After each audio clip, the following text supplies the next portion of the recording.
From Daily Trust News Center, this is News Hour.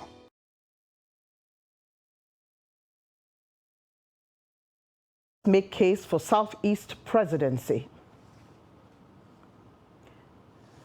Stakeholders call for expanded use of novel RTS vaccine on World Malaria Day. Planned mass burial for victims of Imo illegal refinery explosion fails to hold as residents fear outbreak of epidemic. On the foreign scene, 17 dead in Russian military research facility fire last week.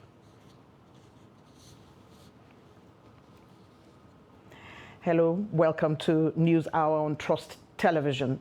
I am Eugenia Abu. Now the news in detail. Leaders of the Southwest Niger Delta and Middle Belt geopolitical zones have appealed to Nigerians to, in the spirit of fairness, allow the Southeast geopolitical zone to produce the next president of the country. They made the appeal on the sidelines of the Greater Nigeria Conference, which took place on Monday at the International Conference Center, Abuja. The conference is attempting to convince the 16 presidential aspirants of Southeast extraction to present a united front. Trust TV's Shafiu Suleiman now reports.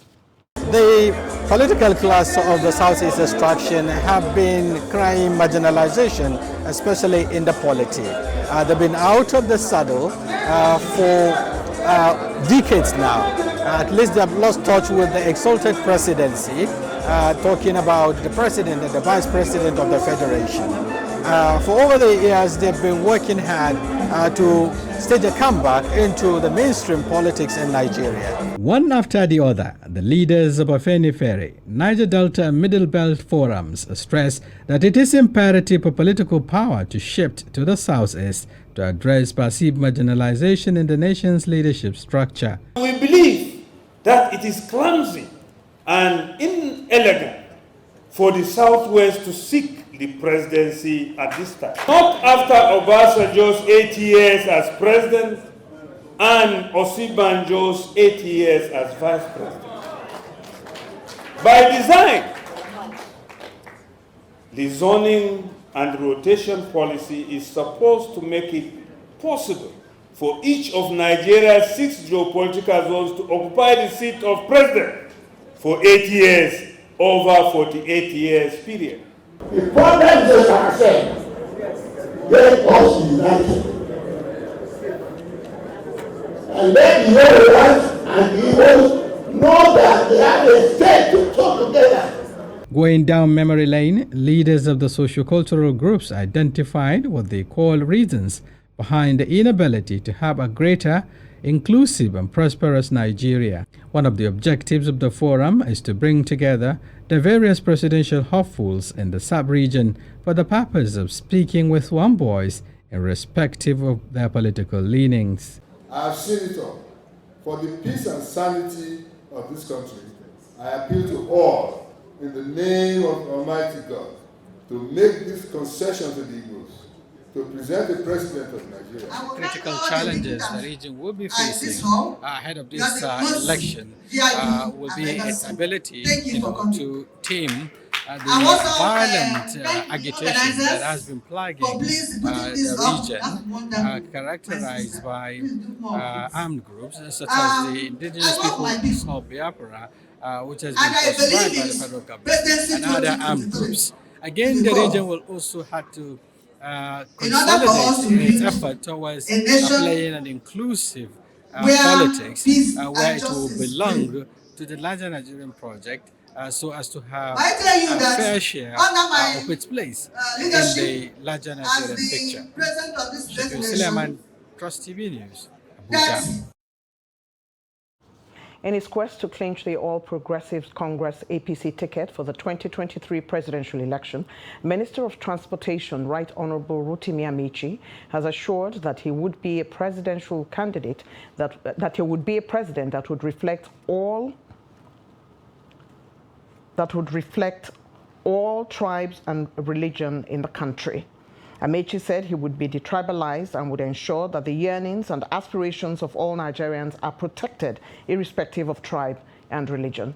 Amaechi gave the assurances when he visited the paramount ruler of Akure Kingdom, Oba Ale Alade Toyinbo Ogunlade on Monday. He also paid a private visit to elder statesman Chief Olufalaye and proceeded to Ibadan, where he paid a visit to the Olubadan of Ibadan, Olalekan Balogun, and met with delegates and party faithful at the Oyo State APC Secretariat. Amechi also restated that he would improve upon the security situation in the country if elected, as he would deploy his wealth of experience in governance and fighting insecurity. And when you get there, know you're going to be a typical Nigerian, no one-sided Nigerian. So whatever it will be, I don't have no vote, but I can direct, I can cause my subject to go this way, and they will obey. Akure is the third largest city in Southwest.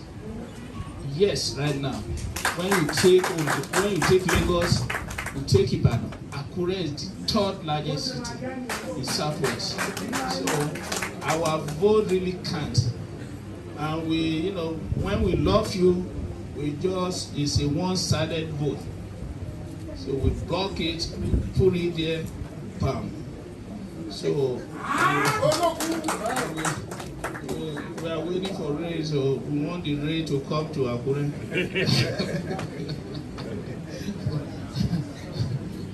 So we don't want anybody to derail us. That's why I say I'm not an Igbo candidate.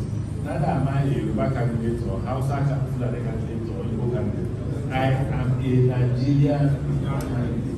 And my brother, black or black. And not that's a person if you speak your language now. If two of us goes around, they will think I'm Yoruba. But when I speak, then they will know whether I'm Yoruba or they may be arguing.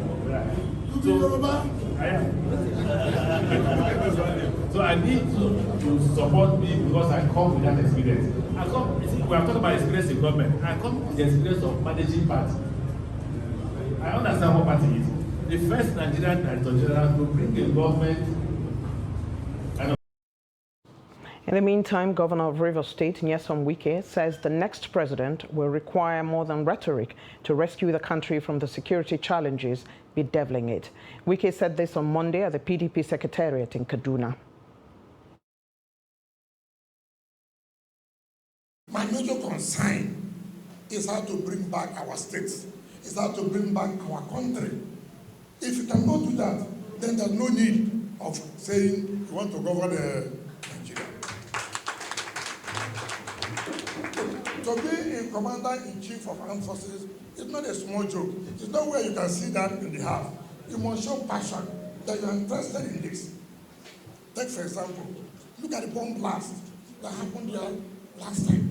Up to now, I've not seen any serious thing that the government at the federal level have done. Well, I have said before, anything that will help the party, I'm in for it.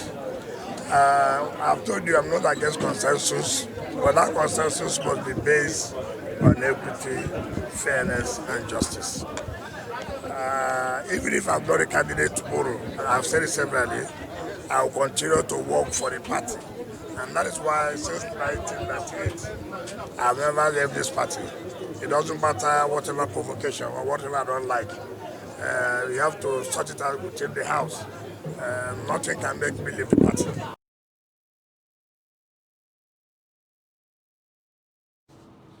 In the meantime, the Sokoto State Governor, Aminu Tambuwal, has rejected an arrangement that produced Bukola Saraki and Bala Mohammed as the Northern Consensus candidates of the People's Democratic Party, PDP, for next year's presidential election. Tambuwal, who was reacting to the endorsement of the duo by the Northern Elders Forum of the PDP, maintained that he stands by the last decision of the presidential aspirants, who all accepted that the consensus arrangement was not working and so should be discarded. I spoke to him and I spoke to Governor Bala Mohammed and Mohammed Hayatuddin and told them my view that I was still standing by our own unanimous voluntary position of calling off the consensus engagement because it was not working. And we went to his house, myself and Senator Bala Mohammed, and we sat down and I told them my position, that I was maintaining that position because the consensus clearly was not working. With the current situation in Nigeria of insecurity and general concerns all over the place that we midwife these processes of seeing that we reduce the number by ourselves or through the party. So it would have been good if we were able to achieve broad-based consensus. Governor Tambuwal of Sokoto State. Members of Southwest Agenda for Asiwaju visited Daily Trust headquarters on Monday to seek support of the organization towards the 2023 general election. According to them, the media plays a vital role in bridging the gap between politicians and the people. The report. The group, which is led by its chairman and former Senator Dayo Adeyeye, commended Media Trust Limited for the successes it has recorded so far in carrying out its media operations. According to him, the visit is part of preparation ahead of 2023 general elections for Bola Ahmed Tinubu. And I want to commend you also for the additions you have made to your products. You now have a television and also a radio station. Yes. We are canvassing for Asiwaju Bola Ahmed Tinubu. In another 1 month or so, the primaries will be decided. We are hopeful and optimistic that he will win the primaries. And then we enter into a new phase, which is now general election campaign. At this time, we are working for that one already. That's why we are here. Dayo Adeyeye also said he's optimistic about Bola Ahmed Tinubu in the polls as more people continue to rally around him. When I say 14 million votes, I say it with all sense of responsibility, without any fear of contradiction at all going forward. He will command at least 14 million votes today in the Southwest. And that is conservative estimation. The general manager of Trust TV and deputy editor of Daily Trust newspaper thanked the group for paying the visit, assuring them of getting the right information to its readers and viewers as the polls draw closer. We want to have a point of call, somebody we can reach out to say, we want to speak to somebody from your campaign, or we want to know what your campaign is doing, so that we'll be able to reflect those aspirations of your candidate in our coverage. We believe that the road to Aso Rock for Asiwaju Bola Ahmed Tinubu, but as well as for any other candidate, will pass through our audience. We have that platform, and we are here, and we will be happy to cooperate with you and work with you in getting stories to our readers and our audiences. Now to health matters. The fight against malaria remains one of humanity's biggest public health challenges. Despite decades of efforts to address the malaria challenge through various interventions, malaria cases and deaths are on the rise worldwide, especially in Africa. The continent is home to over 190 million malaria cases, with Nigeria alone accounting for nearly 61 million cases and 90,000 malaria deaths in 2020, especially among children aged 0 to 6. In line with the theme of 2022 World Malaria Day, which is harness innovation to reduce the malaria disease burden and save lives, stakeholders on the disease eradication are advocating for the use of the novel malaria vaccine in countries with high risk of transmission. This vaccine is called RTS vaccine, and it's a recombinant protein-based vaccine, which is targeted to be given not to all population, but for now. It's targeted across the age group 5 months to 6 years. These are the most susceptible age group because those are the where severe malaria usually occur. And the deaths are actually recorded at this particular age group, and it's usually given for 3 to 4 jabs. It's given intramuscularly by injection. So after 1 month interval before the person can be covered. Early diagnosis and treatment is very, very crucial because somebody who presented with malaria today, it went from the result we are going to get after 3 or 4 day presentation. So early presentation, prompt diagnosis and treatment, and now WHO advocated combination therapy, artemisinin-based combination therapy for treatment of malaria. A record shows in this, between April of last year to April 20th of this year, about 200,000 people died from malaria disease, and about 624 billion naira has been engulfed or spent on malaria. So the burden is very much on the economy and our health system. And still staying with health, the Adamawa State Ministry of Health and Human Services has marked this year's World Malaria Day with a call on citizens to adhere to measures put in place for the control and elimination of malaria. Addressing newsmen in Ula to commemorate the event, the Commissioner for Health and Human Services, Professor Abdullahi Isa, said the malaria prevalence rate is declining both at the state and national levels, as shown in national surveys of case infection rates dropping from 27% in 2015 to 23% in 2018, adding that for Adamawa, the prevalence has dropped to 21%. The commissioner, who was represented by the permanent secretary in the ministry, called on citizens to adhere to measures put in place for control and elimination of malaria. Here's the report. World Malaria Day, which comes up on the 25th of April every year, is a day set aside to raise awareness on the need for continued investment and sustained political commitment for malaria prevention and control. For stakeholders in Adamawa, where nearly 50 to 60% of outpatient visiting health facilities suffer from malaria, the state program manager for malaria, Benjamin Nation, wants citizens to adhere to measures put in place to end the malaria scourge. Nigeria accounts for about a quarter of global burden of malaria, with 9 to 10 persons dying of malaria or malaria-related causes every hour. The prevalence of malaria is declining, as shown in national surveys, from 27% in 2015 to 23% in 2018. For Adamawa is 21%. Despite the malaria indicator survey showing a decline in malaria case infection, 50 to 60% of outpatients in Adamawa visiting any healthcare facility suffer from malaria, according to the National Malaria Elimination Program, which also revealed that over 90,000 malaria-related deaths are recorded in Nigeria every year. State Program Manager Malaria Benjamin Nation asked residents to adhere to preventive measures put in place for eradication of malaria. The masses, we have all, as the permanent secretary rightly said, we have all the preventive measures that is on ground. The use of mosquito net that was shared in 2020. So people should take that advantage, use the net to ensure that they protect themselves from malaria. They should not be staying outdoor for long before when they were already bitten by mosquito and go in and sleep inside the net.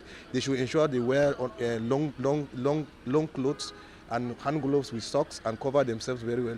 Mostly those ones that are at risk, the children under 5 and pregnant women, they should use the net. And also they should imbibe the culture of environmental sanitation.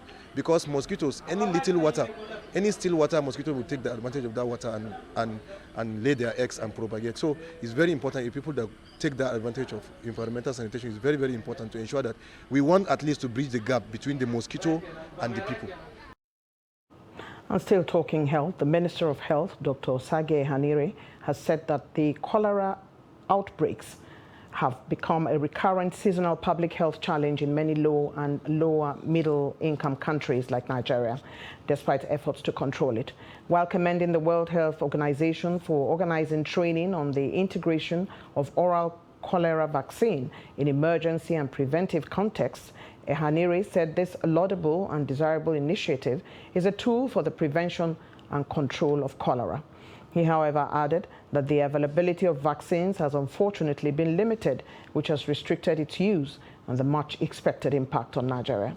He said the first recorded appearance of cholera at an epidemic level in Nigeria was in 1972, with gradually increasing numbers of outbreaks over the years, along with marked mortality and morbidity and expenses associated with treatment and management. The women wing of the Christian Association of Nigeria, CAN Gombe State chapter, has called on women in the state to embrace family planning. The CAN women leader, Zainab Akau, said family planning will, among other things, give room for couples to educate their children properly. Ibrahim Ismail reports. Speaking in an interview with newsmen, the Gombe State CAN women leader, Zainab Akau, said the association has been advocating for family planning adding that it is biblical. We were educating our women. Already Bible has already educated us on the child spacing. So we are being educating those that they are not aware of, especially those from the rural area. So we are educating them. You know, the problem of child spacing sometimes, if we go to a cultural belief. So sometimes even the cultural, even those that are doing traditional religion, they know that child spacing is very important because the mother will be healthy and the children too will be healthy. Akau called on couples to subscribe to family planning to address the future of their children and families. So it's better for you to have that child spacing. If you and your husband can agree to do it without taking any drugs, you can do it. So not necessary that you should take drugs, but you and your husband can arrange to do that child spacing through menstruation, you and your husband. The Kan women leader also urged men to support their wives to adopt child spacing, which she noted benefits all members of the family. So we have been educating them, even if we have challenges in some places, but now women are gradually coming to understand that yes, child spacing is good for their health. According to medical experts, child spacing or family planning reduces maternal mortality by 40%. From Gombe, Ibrahim Ismail reporting for Trust TV. The rising cases of domestic violence in Nigeria have been attributed to the current economic climate in the country and unwholesome cultural practices. An Abuja-based wellness coach and psychologist, Naomi Demide, made this assertion while appearing as a guest on Trust TV's Daybreak Extra. Ibrahim Yusuf has details.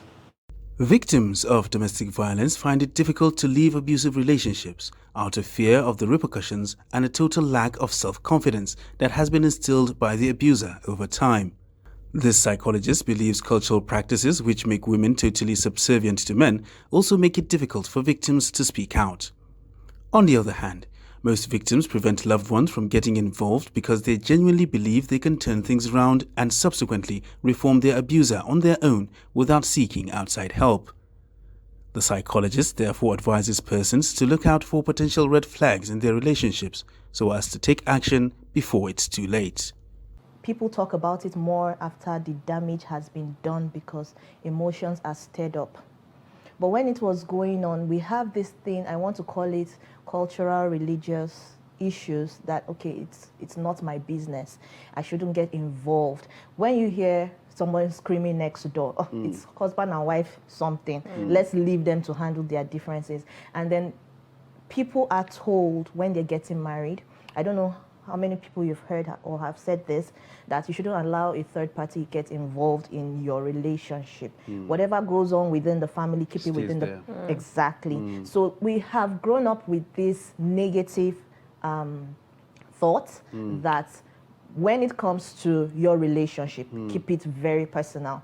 Don't let the next person know. Most perpetrators of domestic violence were most likely victims or witnesses of an abusive relationship during their formative years, and turn to violence in an attempt to exercise their own trauma.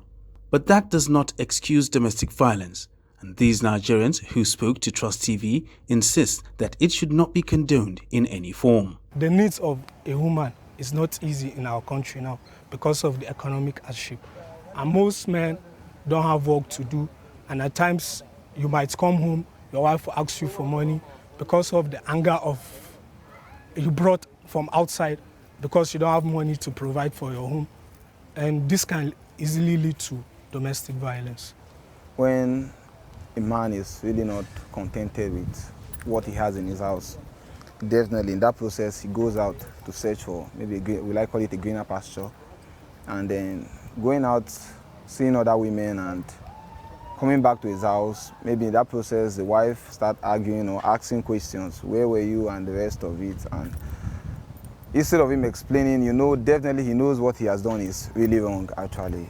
You maybe from there pick up a fight. Violence in all its forms very often has long-lasting effects and can have an impact on a victim's well-being throughout the rest of his or her life. Ibrahim Yusuf, Trust TV News, Abuja. A Lagos-based legal practitioner, Festus Ogun, on Monday filed a lawsuit against President Muhammadu Buhari at the Federal High Court in Lagos over the excessive pain, hardship and agony Nigerians went through as a result of the fuel scarcity experienced earlier this year. The legal practitioner said he solemnly believed that the gross inefficiency and mismanagement in the petroleum sector that led to the fuel scarcity was avoidable if the president was not holding the dual position of petroleum minister in violation of Section 138 of the 1999 Constitution. He also contended that the president's continuous service as petroleum minister is not only illegal and unconstitutional, but inimical to economic growth and likely to occasion future scarcity and inefficiency that will affect the country and its people. The case is yet to be assigned to any judge.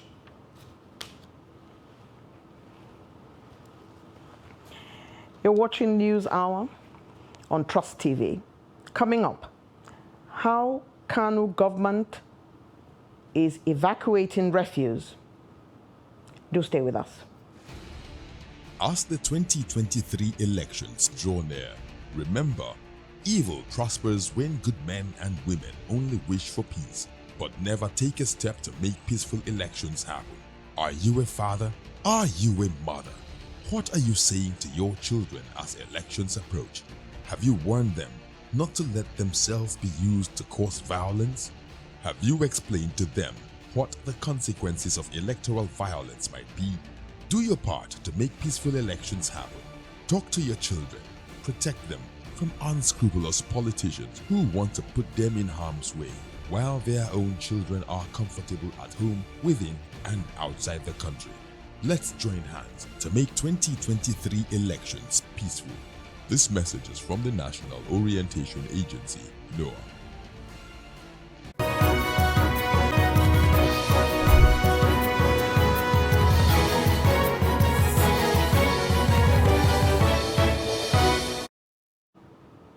Welcome back.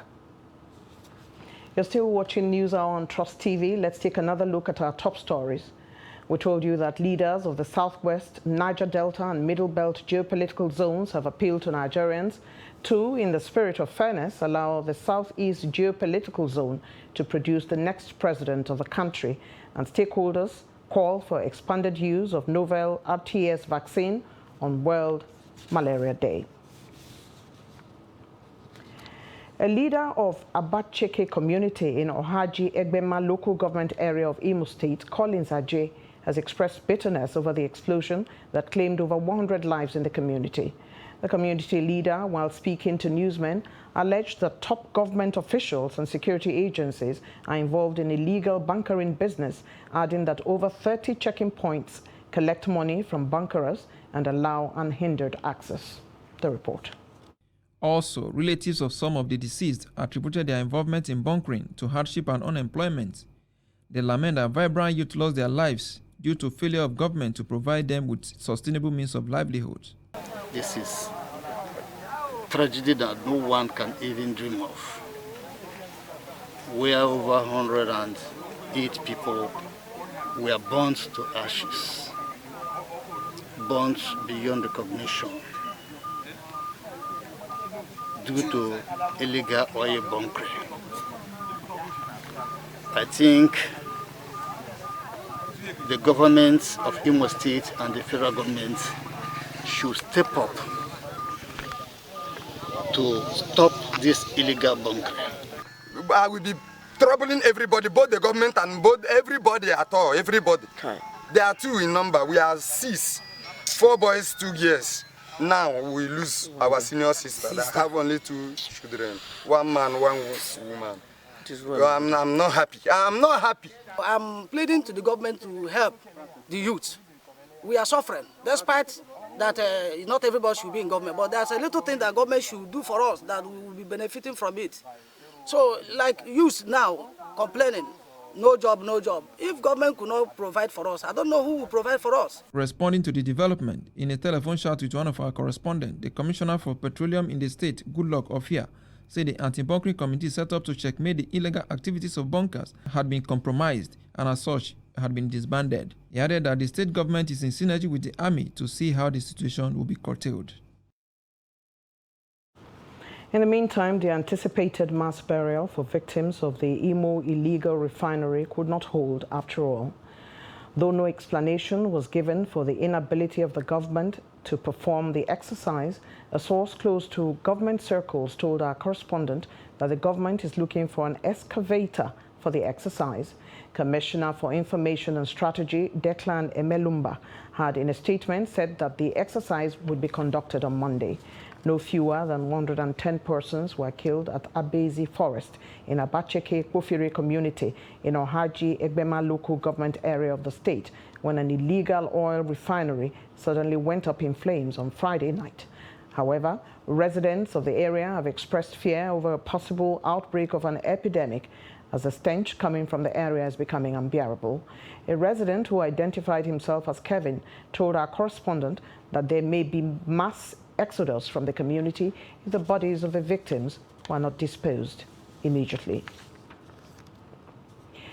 Illegal bunkerers operating in the oil-rich Ohaji, Egbema and Oguta local government areas of Imo State are on the run as security operatives beam their searchlight on operators of illegal refineries in the areas. This follows last Friday night's explosion at an illegal refinery at Abezi Forest in Abacheke Kofire community in the Ohaji Egbema local government area of the state, which has so far claimed no fewer than 110 lives. A correspondent gathered that there has been mass exodus of illegal refinery operators from the densely populated forests of Egbema, Ohaji and Oguta since the incident. The State Commissioner for Information and Strategy, Declan Melumba, in a statement on Monday also stated that the state governor, Hope Uzodimma, had ordered the Ministry of Environment to evacuate charred remains of the victims from the incident scene. According to the statement, fumigation of the scene would begin immediately.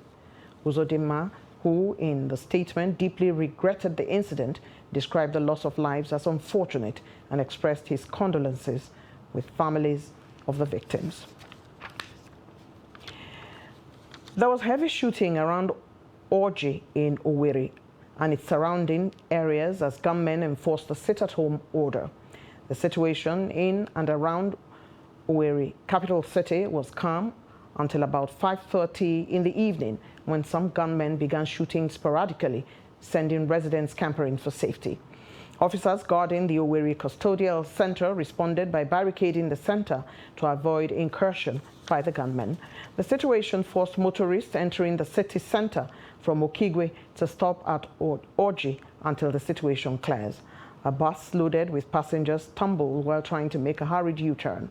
About 5 persons were seriously injured and were rushed to nearby clinics for first aid. Police spokesman CSP Michael Abatam could not be reached for comments as at press time.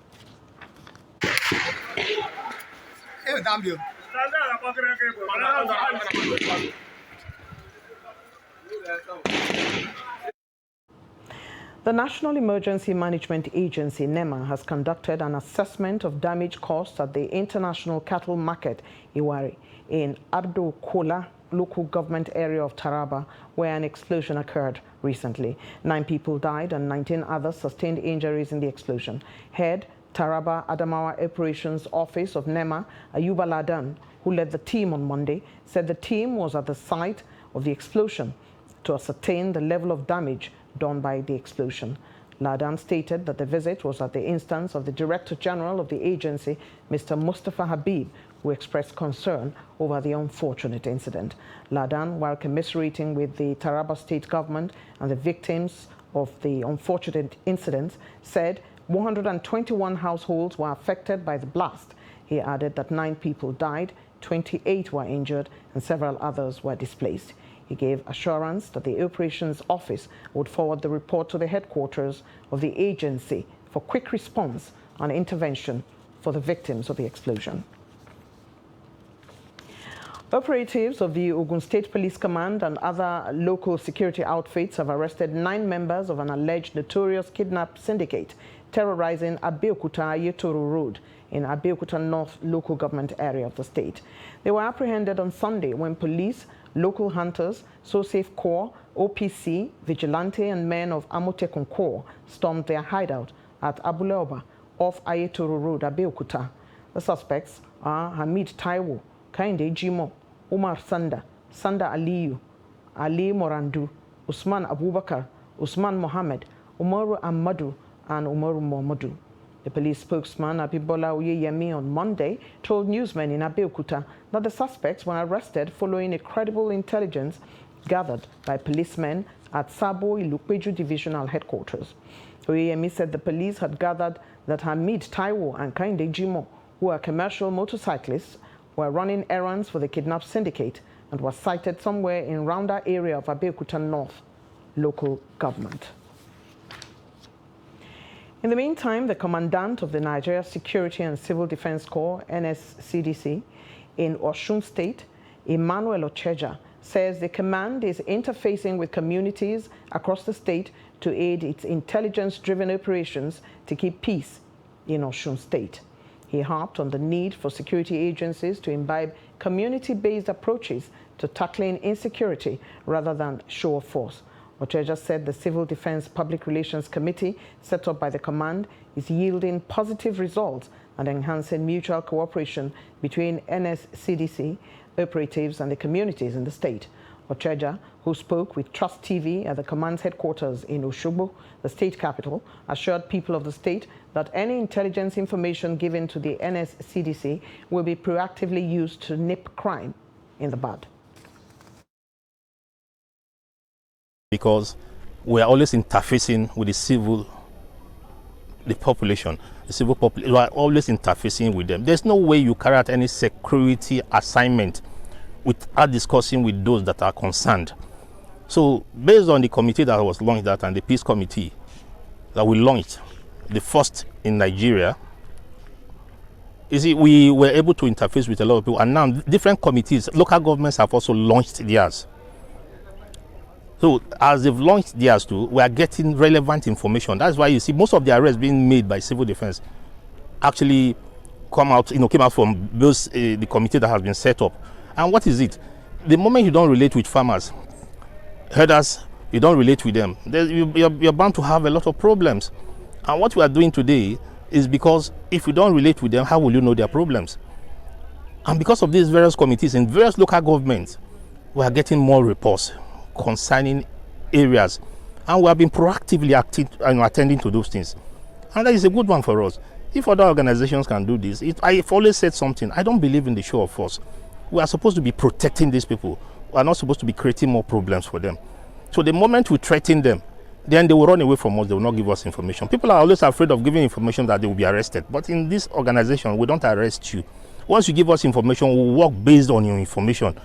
You only stand as a witness to that information if it is even necessary. But if it is not necessary, we'll take up our actions, make necessary interviews, or maybe invite such people who are involved, and be able to come out with something tangible that will be able to help the state. And that is what we've been doing. Now, we've been able to achieve a lot. After we launched the peace committee, up to this day, we have handled a lot of cases.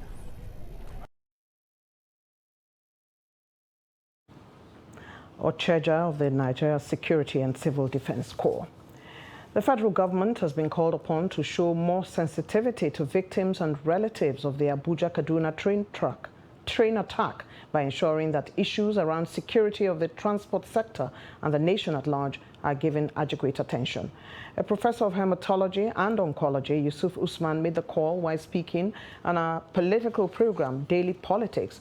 Professor Usman lamented that despite the president's directive to service chiefs to effect the release of all those in terrorist captivity, nothing had been done. Empty directives. I've counted the number of directives the president has given to his war commanders, to his service chiefs, that have not been complied with. So this is one of the many. I mean, what in insane crimes, the most important Nigerians here now is not you and I, but the relatives of the victims. Nobody. First of all, the Kaduna State government, that is on their tough that these things happen. The Kaduna State government has not thought it's necessary to meet with the families of these victims. The Ministry of Transportation, under whose carriage this thing happened. Anyone that enters a train has a contract with the Ministry of Transportation to deliver me safely to wherever my destination is. And they failed. Nobody in the Ministry of Transportation met with the families of these victims. I saw video clips of some members of the families trying to go to the Federal Ministry of Transportation. Nobody would see them. They were blocked. The most important thing are the victims. Are the victims. But after visiting the scene, what did he do? He went to Port Harcourt and was jumping around like Usain Bolt, declaring presidency. When people are in the forest that he should be responsible for, are in the forest. This is very insensitive of the government, and it cannot be accepted. I urge all Nigerians, especially our clerics, during this Ramadan to raise their voices.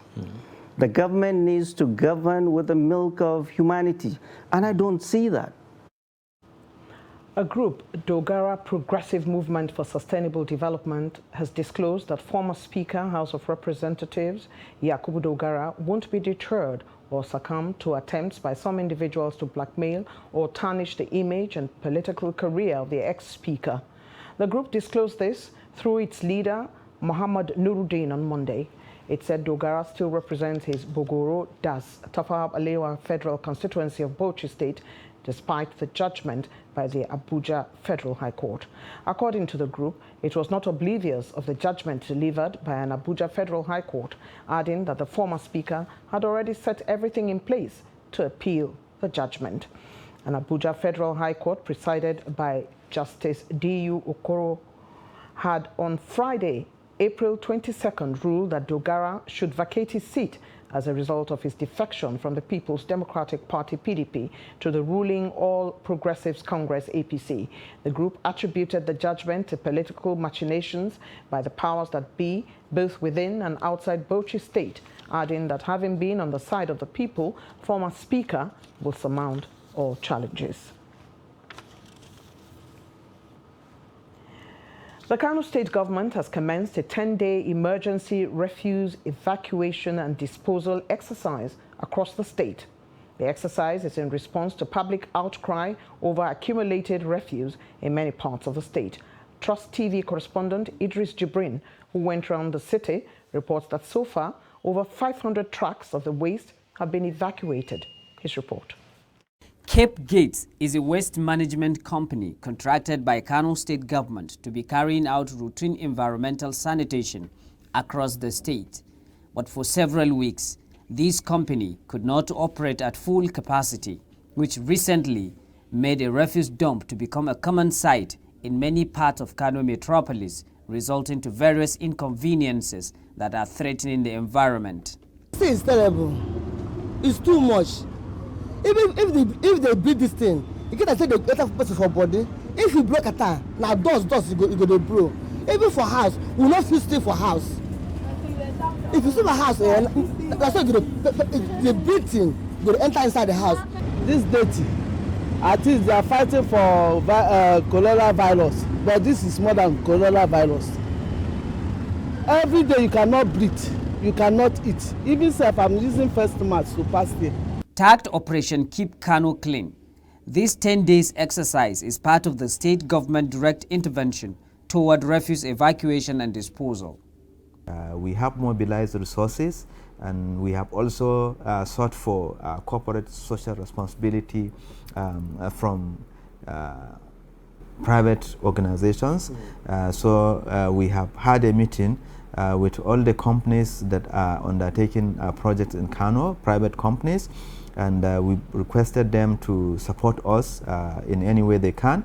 The problem of indiscriminate refuse dump, non-payment of refuse evacuation fee by the residents are believed to be among the major factors threatening the productivity of Cape Gate Waste Management Company in Kano. On a daily basis, we evacuate an average of 50 trucks of waste from Kano. So that is approximately about 300 trucks evacuated over the last 6 days. I believe yesterday we evacuated, I think, about 70 trucks, and I believe today we are going to do more than that.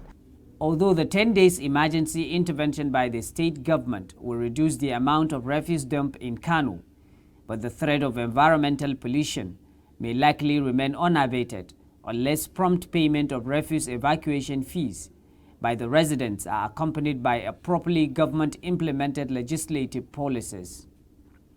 Idris Jubrin, Trust TV News, Kano. You're watching News Hour on Trust TV. Do stay with us.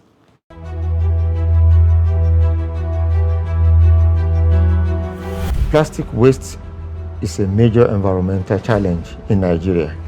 This has been the problem for most environmentalists, and not only in Nigeria but all over the world.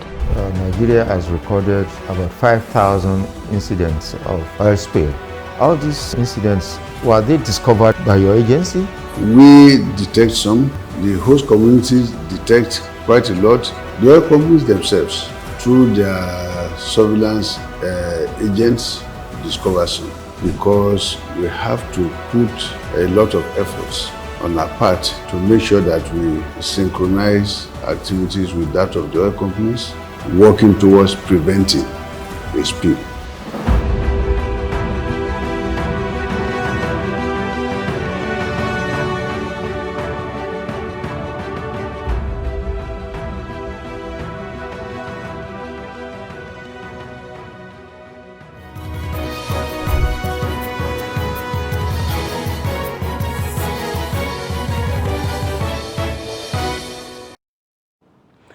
Welcome back. For the number of years Jibia International Border was closed, residents of Jibia said they suffered economically. This is because most of the residents, especially businessmen and women, were deprived of their means of livelihood following the closure of the border since 2019, as they relied on the border for business. Respite, however, came their way as the federal government announced the reopening of the border, as we hear from Abdullahi Yamadi, who tells us more. People of Jibia, who are mostly traders, take advantage of their closeness to the international border to import and export goods and services to earn a living. Since the official closure of the border in 2019, people of the area have been groaning as their businesses suffered. The official reopening of the Jibia border by the federal government last Friday is therefore seen by most residents of Jibia as a new lease of life. We cannot even quantify the amount of joy in us over the recent development by opening the border. For the last couple of years that the border has been closed, we have suffered so much. So many people have lost their business. So many people have suffered. But now that the border has been opened, I think it has raised our hope. Jibia residents are hopeful that the reopening of the border will rejuvenate the economy of the area and the country as a whole. They are also pledging their unflinching support to the authorities and promise to ensure a well-coordinated free flow of business from within and beyond. Since we received the news that the border is going to be reopened, we have been in good mood because we know the amount of suffering we have been passing through in Jibia local government. But we hope with this reopening of border, things will get back normal. The border was closed at least 2 years back. We were suffering in terms of economic sufferings. Activities stopped. But now, inshallah, we hope that things will come to order. A ceremonial reopening of the Jibia International Border presented the opportunity for Controller Katsina Area Command of the Nigeria Customs Service, Dalhawada Chedi, to outline the rules governing the reopening of the border. It is not just about the reopening of the border. You people must cooperate because there are some do's and don'ts. There is need for cooperation and the people need to come together. You need to sensitize your people. And there are a lot of engagements that we are going to have with all the stakeholders. The controller has warned people of the area against acts that could jeopardize the process or lead to another shutdown of the border. The chairman of Jibia local government and the 2 district heads of Jibia and Dara indicated their support to all government's policies and programs. Abdullahi Ismayamadi, Trust Television News, Katsina. The Nigerian Customs Service on Monday officially reopened Kamba border, which links the country to Republic of Niger along Kebbi corridor. The federal government, through a circular by the Nigerian Customs Service, on Friday ordered the reopening of the border posts in Idiroko, Ogun State, Jibia in Katsina State, Kamba in Kebbi State, and Ikom in Cross River State. The government had closed major borders as part of efforts to curb the spread of COVID-19 and curtail smuggling in order to boost local production of rice and other farm produce. While officially declaring the border open in Kamba, the area controller of the customs in the state, Mr. Joseph Atta, expressed optimism that the border would open a new chapter for mutual economic ties between the two countries. Earlier, the State Commissioner of Commerce, Industries, Mines and Cooperation, Garba Ibrahim, assured that the government would provide all the necessary support to ensure economic growth.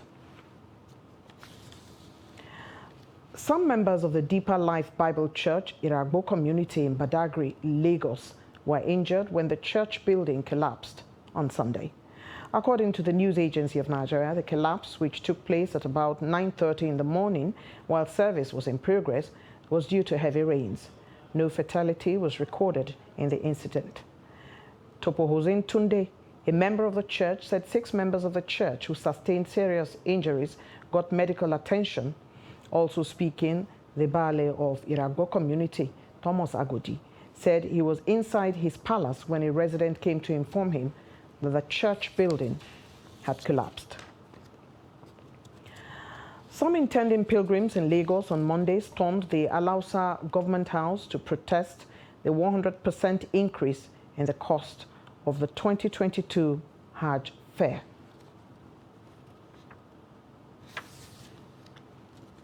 The pilgrims said they had already made payment for the 2020 Hajj since 2019, which did not hold because of the COVID-19 pandemic. One of the protesters, who said they are representatives of intending pilgrims from all the local governments in the state, said they were at the venue to plead for the reduction on the payment. They called for the intervention of the state governor, Babajide Sanwo-Olu, and the speaker, Mudashiru Obasa. The African Development Bank, AFDB, has announced plans to spend over $1.5 billion to avert food crisis sparked by the war in Ukraine. The AFDB acting chief economist and vice president, Professor Kevin Urama, while speaking during a virtual meeting convened to brief journalists about the agenda of the 5-day meetings which will hold in May 2022 in Accra, Ghana, said the $1.5 billion food plan would address immediate needs triggered by the ongoing conflict in Europe. He further said the plan will support farmers with seeds and fertilizers in the next wet season, which starts around October in the southern hemisphere. Urama added that the bank also had a medium to long-term plan to help countries build resilience, known as Mission 1 for 200, which will help farmers boost production to 100 million tons of food to reach 200 million people. And away from Nigeria, at least 17 people have died in last week's fire at a Russian military research facility, authorities said Monday. The regional government in Tver, a city about 180 kilometers northwest of Moscow, said so far only 5 of the victims had been identified. The blaze at the Central Research Institute for Air and Space Defense of the Russian Defense Ministry in Tver erupted Thursday and took authorities a day to put out. The cause of the fire wasn't immediately clear. The research institute was involved in the development of some of the state-of-the-art Russian weapons system, reportedly including the Iskander missile. Moscow has said it is expelling 40 German diplomats in response to the unfriendly decision by Berlin to kick out Russian diplomats over the conflict in Ukraine. Russia's foreign ministry said in a statement on Monday that it summoned Germany's ambassador in Moscow and handed him a note declaring him persona non grata. 40 employees of German diplomatic institutions in Russia as part of a symmetrical response. A total of more than 100 Germans are likely to be affected by the ministry's decision, with the diplomats' relatives also forced to leave the country. German Foreign Minister Annalena Baerbock said in a statement that the move was expected but was in no way justified. She said the 40 Russian diplomats previously expelled by Berlin did not serve diplomacy for a single day, while those expelled by Russia had not done anything wrong.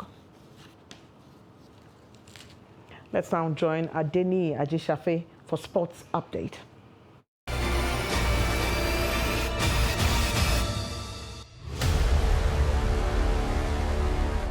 Reigning All-African Games fastest man, Raymond Ekevwo raced back to global reckoning at 2022 Michael Johnson Invitational at an impressive 10.04 seconds to come first.